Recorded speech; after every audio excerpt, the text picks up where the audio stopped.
ఉన్నవన్నీ కూడా మన జీవితాల్లో మనం ఎప్పుడో అప్పుడు వాటిని టచ్ చేసి సహోదరి సోదరుడు. అంటే ఈ లిస్ట్ లో ఉన్నాయంటే దేవునిలోనికి రాకముందు మన జీవితంలో కూడా ఈ లిస్ట్ లో ఉన్నది ఏదో లోపం మనలో కూడా ఉంది. కాబట్టి సాతాను ఏమంటుంది మనల్ని, మన దగ్గరకు వచ్చి ఏంటి పెద్ద విశ్వాసం అనుకున్నావు నువ్వు, చూడు ఈ లిస్ట్ చూడు, ఈ లిస్ట్ లో ఏదో ఒక మార్గంలో నువ్వు తప్పు చేసిన వాడవే కాబట్టి నువ్వు తప్పు చేసిన వాడవే కాబట్టి నువ్వు అంత పరలోకం వెళ్ళిపోతావా అని మనల్ని ఏం చేస్తుంటది, జ్ఞాపకం చేస్తుంటది. కాబట్టి మనం కూడా ఏం చేస్తాం, అయ్యో నిజమే కదా నేను ఎలా బ్రతికాను ఎలా జీవించాను, ఇలాంటి ఆలోచనలు నీలోకి వచ్చి నీకు నిద్ర లేకుండా చేసేది ఎవరు, సాతాను. అంటే ఇవన్నీ కూడా నీ పాప జీవితం అంతా కూడా మరలా జ్ఞాపకం చేస్తుంటారు సాతాను. ఒకప్పుడు నువ్వు ఎలా చేస్తావు, ఒకప్పుడు ఎలా బ్రతికావు, ఒకప్పుడు ఎలా జీవించావు అంటే మన అందరినీ కూడా సాతాను ఏం చేస్తుంటది, ఇవన్నీ కూడా జ్ఞాపకం చేస్తూ మనకు నిద్ర పట్టకుండా చేస్తూ శాంతిని సమాధానం లేకుండా చూస్తుంది ఎవరు, సాతాను. నిజంగా మనం కూడా ఏమనుకుంటాం, అలాంటి పరిస్థితుల్లో నిజమే కదా నేను ఎలాంటి బ్రతికాను ఎలాంటి జీవితాన్ని జీవించాను, నిజమే కదా నేను పరలోక రాజ్యానికి ఏమాత్రం కూడా వారసులను కాలేనని మనలో మనము మదన పడినట్లుగా చేస్తున్నట్లుగా మనం చూస్తున్నాం. ఈ దుష్కార్యాలన్నీ మాత్రమే మనకు ఏం చేస్తుంది, జ్ఞాపకం చేస్తుంది. అంటే సాతాను చేసే పని ఏంటంటే మన పాపములన్నీ మన లోపాలన్నీ కూడా ఎత్తు చూపిస్తుంది. ప్రియా సహోదరి సోదరుడా, నువ్వు ఎలా చేస్తావు అమ్మా, నువ్వు ఎలా చేస్తావు, ఎలా బ్రతికావు, ఎలా జీవించావు అని సాతాను మనకి జ్ఞాపకం చేసుకుంటూ మనకి ఏం చేస్తుంటది, శాంతిని సమాధానమును లేకుండా. అప్పుడు మరి ఇక్కడ చూస్తే ఇక్కడ నేను ఏం చేయకుండా కాబట్టి ఏం చేయాలి, నేను ఏం చేసి ఉండాలి అని ప్రతి ఒక్కరిని కూడా ఆలోచించాలి. ఎలాంటి పని ఎక్కడ ఎలాంటి సమయంలో నేనేం చేయాలి, కాబట్టి నేను ఏం చేయాలని ప్రతి ఒక్కరం కూడా మనలో మనం ప్రశ్నించుకుని, కాబట్టి కొన్ని సందర్భాల్లో నిజమే కదా ఎలా చేసి ఉండకూడదు కదా అని మనం అనుకుంటాం. ఏమనుకుంటాం, నిజమే నా జీవితంలో చాలా పొరపాట్లు చేశాను, చాలా తప్పరడుగులు వేశాను, నిజమే ఇలా చేసి ఉండకపోతే మంచిది కదా అని మనం అనుకుంటూ ఉంటాం. నేను ఇలా ప్రవర్తించడం ఉండకుండా ఉంటే ఎంతో మంచిదని మనం అనుకుంటూ ఉంటాం. ప్రియా సహోదరి సోదరుడా, అంటే ఇటువంటి అపరాధ భావం కలిగి మనం గిల్టీగా ఫీల్ అయ్యి మనం ఎవరితో శాంతి సమాధానంగా మాట్లాడలేము. ఎందుకంటే ఈ తప్పు నేను చేస్తాననే ఫీలింగ్స్ మనలో ఎప్పుడైతే ఉన్నాయో అందరితో మనము మాట్లాడగలమా, అంటే ధైర్యంగా ఎవరితో కూడా మనం మాట్లాడలేము, ఎవరితో కూడా ప్రేమగా మాట్లాడలేము. అంటే ఈ అపరాధ భావమే మమ్మల్ని ఏం చేస్తుంటది, ఆ జ్ఞాపకం చేస్తూ ఉంటది. అదొక గిల్టీ ఫీల్ అయిపోయి మనం ఎవరితో కూడా సరిగ్గా మనం మాట్లాడలేదు. అటువంటి పరిస్థితిని కలుగు చేసేది ఎవరు, సాతాను అనే విషయాన్ని మనం గమనించవలసిన వారమై ఉన్నాం. సాతానికి తెలుసు మనం ఎలాంటి వారమో, తద్వారా సాతాను మనల్ని నిందిస్తూ మనం ఏం చేస్తుంటది, పక్కదారి పట్టించడానికి ప్రయత్నం చేస్తుంటది. ఇలాంటి బ్రతికిన నీవు ప్రార్థనకి వెళ్తావా, ప్రార్థనకి వెళ్తాక బుద్ధి ఉందా నీకు అని ఈ సాతానే మనం ఏం చేస్తుంటది. అంటే దాని యొక్క లక్ష్యం ఏంటి, మనం ప్రార్థనకు వెళ్ళకూడదని, మనం యేసయ్యని నమ్ముకోకూడదని, యేసుక్రీస్తు వారి దగ్గరికి వెళ్ళకూడదని. అంటే యేసుక్రీస్తు వారి దగ్గరికి వెళ్ళకుండా సాతాను మన పాపములన్నీ కూడా జ్ఞాపకం చేస్తూ మనకు గిల్టీ ఫీలింగ్ అక్కడ మనలో కలిగజేసి, కాబట్టి నిజమే కదా నేను ఇలాంటి వాడిని కదా, నేను ఇలాంటి దాన్ని కదా, కాబట్టి నేను ప్రార్థనకి వెళ్ళటం ఏంటి, వెళ్ళకుండా మానేస్తే బాగుంటుందని మనం ఏం చేస్తాం, ప్రార్థనకి మానేస్తూ ఉంటాం. కాబట్టి అది మానేయడమే తన లక్ష్యం. కాబట్టి అప్పుడు ఎవరు సంతోషపడతారు, సాతాను ఎంతో సంతోషాన్ని పడుతూ ఉన్నట్లుగా మనం చూస్తున్నాం. ప్రియా సహోదరి సోదరుడా, అయితే మన పాప బాధలు దేవునికి తెలుసు. మనం ఎలాంటి పాప స్వభావంతో ఉన్నామో, ఎలాంటి బాధల్లో ఉన్నామో, ఎలాంటి కష్టాల్లో ఉన్నామో ఇవన్నీ కూడా దేవునికి తెలుసు. ఆయన జ్ఞాపకం చేసుకోవాలి. ప్రియా సహోదరి సోదరుడా, సాతానికే తెలవడం కాదు, మన యేసయ్యకి కూడా తెలుసు మనం ఎలా బ్రతికామో, ఎలా జీవిస్తున్నామో, ఎలా ఉన్నామో, మన బాధలేంటో, మన కష్టాలేంటో, మన పాపములేంటో, మన స్వభావం ఏంటో ఇవన్నీ కూడా ఎవరు తెలుసు, యేసయ్యకి తెలుసు. ఈ విషయాన్ని మనం గుర్తు చేసుకోవాలి.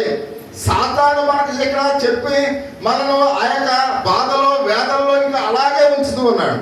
కానీ నేను నమ్ముకున్న నా యేసయ్యకి తెలుసు నా బాధలేంటో, నేను నమ్ముకున్న యేసయ్యకి తెలుసు నా పాపం ఏంటో, నేను నమ్ముకున్నా, నా దేవుని తెలుసు నా కష్ట సుఖాలు ఏంటో అని నువ్వు ఆ దినాన్ని, ఆ సమయంలో మనం ఏం చేయాలి? జ్ఞాపకం చేసుకోవాలి. జ్ఞాపకం చేసుకుని ఆయన మాట్లాడుతున్నాడు. అలాగే వాటిని తీసివేయడానికి ఒక మార్గాన్ని కూడా ప్రవహిస్తున్నాడు. ప్రియా సహోదరి సహోదరా, అంటే సాతానైతే ఆ పాప కోపములో నేను ఉంచడానికి ఇష్టపడుతుంది, కానీ నీ పాపములకు తెలుసుకున్న యేసయ్య, నీ కష్టాలు తెలుసుకున్న యేసయ్య, నీ బాధలు తెలుసుకున్న యేసయ్య, కానీ నీకు ఒక మార్గాన్ని చూపిస్తూ ఉన్నాడు.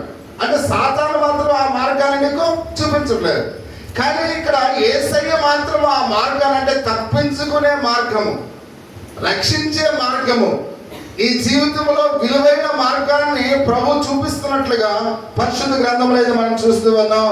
అదే దేవుని యొక్క తన కుమారి లోకానికి ఆయన పంపించారు.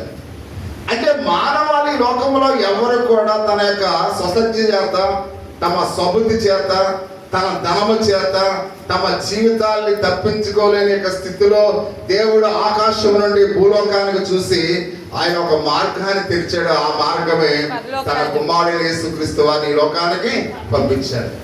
ఆయన మన కోసం ఈ లోకానికి వచ్చి ఆయన ధర్మశాస్త్రాన్ని అంతటిని కూడా నెరవేర్చాడు.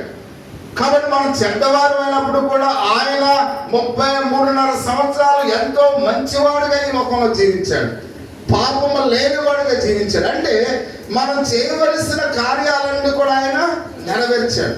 కాబట్టి మనము అబద్ధం ఆడకుండా ఉండలేం, అబద్ధం ఆడేవారుగా ఉన్నాం, పాపం చేసేవారుగా ఉన్నాం, ధర్మశాస్త్రాన్ని పాటించే వారుగా లేము. కానీ మన స్థానంలో తండ్రి అయిన దేవుడు తన కుమారుని పంపించి మనం ఏమైతే వేటిలో అయితే ఫెయిల్ అయిపోయామో వాటిని అన్నిటిని బట్టి కూడా దేవుడు ఆయన్ని కూడా ఏం చేశాడంట? నెరవేర్చినట్లుగా పరిశుద్ధ గ్రంథంలో అయితే మనం చూస్తూ ఉన్నాం. అంటే ఆయన క్రీస్తు లోకానికి పంపించడమే ఏకైక మార్గం. ప్రియా సహోదరి సోదరుడా, అందుకని ఆయన మతం కాదు. ఎందుకంటే మన పుట్టికలో మతం లేదు, మన పుట్టికలో కులం లేదు, మన పుట్టికలో ఏమీ లేదు. మన పుట్టిన తర్వాతే, మనిషి పాపంలో పడ్డ తర్వాతే గర్వాన్ని బట్టి నేను ఈ కులం, నేను ఈ మతం అని మనుషులు సృష్టించుకున్నారు తప్ప పుట్టికలో ఏ మనుషులు కూడా కులం లేదు, మతము లేదు. కానీ క్రీస్తు పుట్టిన తర్వాత మార్గాన్ని ఏర్పరిచాడు.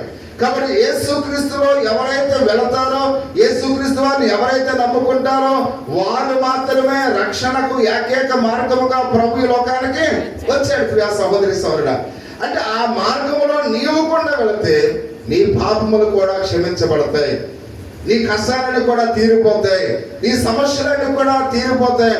కాబట్టి అందుకనే ఆయనే ఏకైక మార్గముగా ఈ లోకానికి వచ్చినట్లుగా పరిశుద్ధ గ్రంథంలో అయితే మనం చూస్తూ ఉన్నాం. ఈ దైవ మానవుడైన యేసుక్రీస్తు వారిని శరీరముగా ఆయన ధరించి భూలోకానికి వచ్చినట్లుగా మనం చూస్తున్నాం. దేవుడు ప్రతి ఆజ్ఞను కూడా ఆయన పాటించాడు, ధర్మశాస్త్రం అంతా కూడా ఆయన నెరవేర్చాడు. కాబట్టి మన స్థానంలో వాటికి ఆయన విధేయత చూపించాడు. ప్రియా సహోదరి సహోదరుడా, అందుకే ఆయన మాట్లాడుతూ ఉన్నాడు. అంతేకాదు, అంతకంటే ఎక్కువగా మన పాప భారములను, మన బాధలను, మన అపరాధముల కొరకు ఆయన శిలువ మ్రాణి మీద తన విలువైన ప్రాణాన్ని క్రయధనముగా అర్పించినట్లుగా మనం చూస్తూ ఉన్నాం. అందుకని అంటాడు, మీరు విలువ పెట్టి కొనబడిన వారు. ఆయన స్వరక్తం ఇచ్చి మనలను సంపాదించుకున్నాడు, తన రక్తాన్ని ఇచ్చి మనను ఆయన కొన్నాడు అనే విషయాన్ని మనం చూస్తూ ఉన్నాం. ఆయన తన మీద మన పాప భారం అంతా కూడా ఆయన వీపు మీద ఆయన భరించినట్లుగా మనం చూస్తూ ఉన్నాం.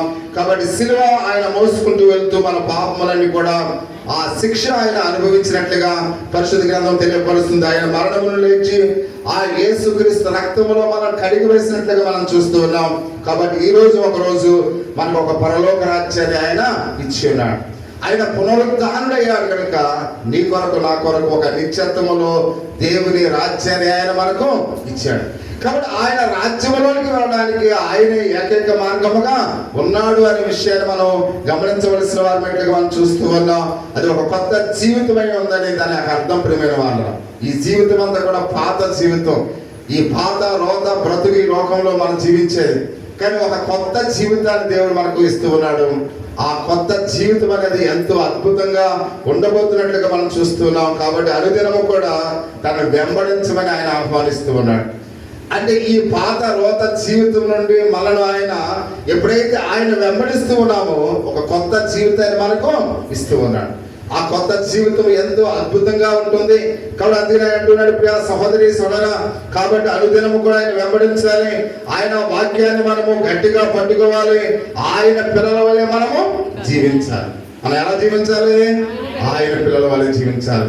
ఆయన పిల్లల వలె జీవించాలంటే గలతీయులకు రాసిన పత్రిక 5వ అధ్యాయము 22వ వచనంలో ఆత్మ ఫలం ఏమనగా ప్రేమ, సంతోషము, సమాధానము, దీర్ఘశాంతము, దయాలత్వము, మంచితనము, విశ్వాసము, సాత్వికము, ఆశా నిగ్రహము. అయితే ఇక్కడ మనం చూస్తున్నామంటే ఇందాక మనము సాతాను పిల్లలుగా ఉన్నప్పుడు ఎటువంటి పాప సంబంధమైన శరీర కార్యాలు మనం జరిగించామో ఆయన వాటి నుండి మనల్ని విమోచించాడు కనుక, ఆయన మనల్ని రక్షించాడు కనుక, ఆయన మన కొరకు తన ప్రాణాన్ని చెల్లించాడు కనుక, ఆయన మనల్ని తన పిల్లలుగా చేసుకున్నాడు కనుక ఇప్పుడు మనం ఎలా బ్రతకాలంట?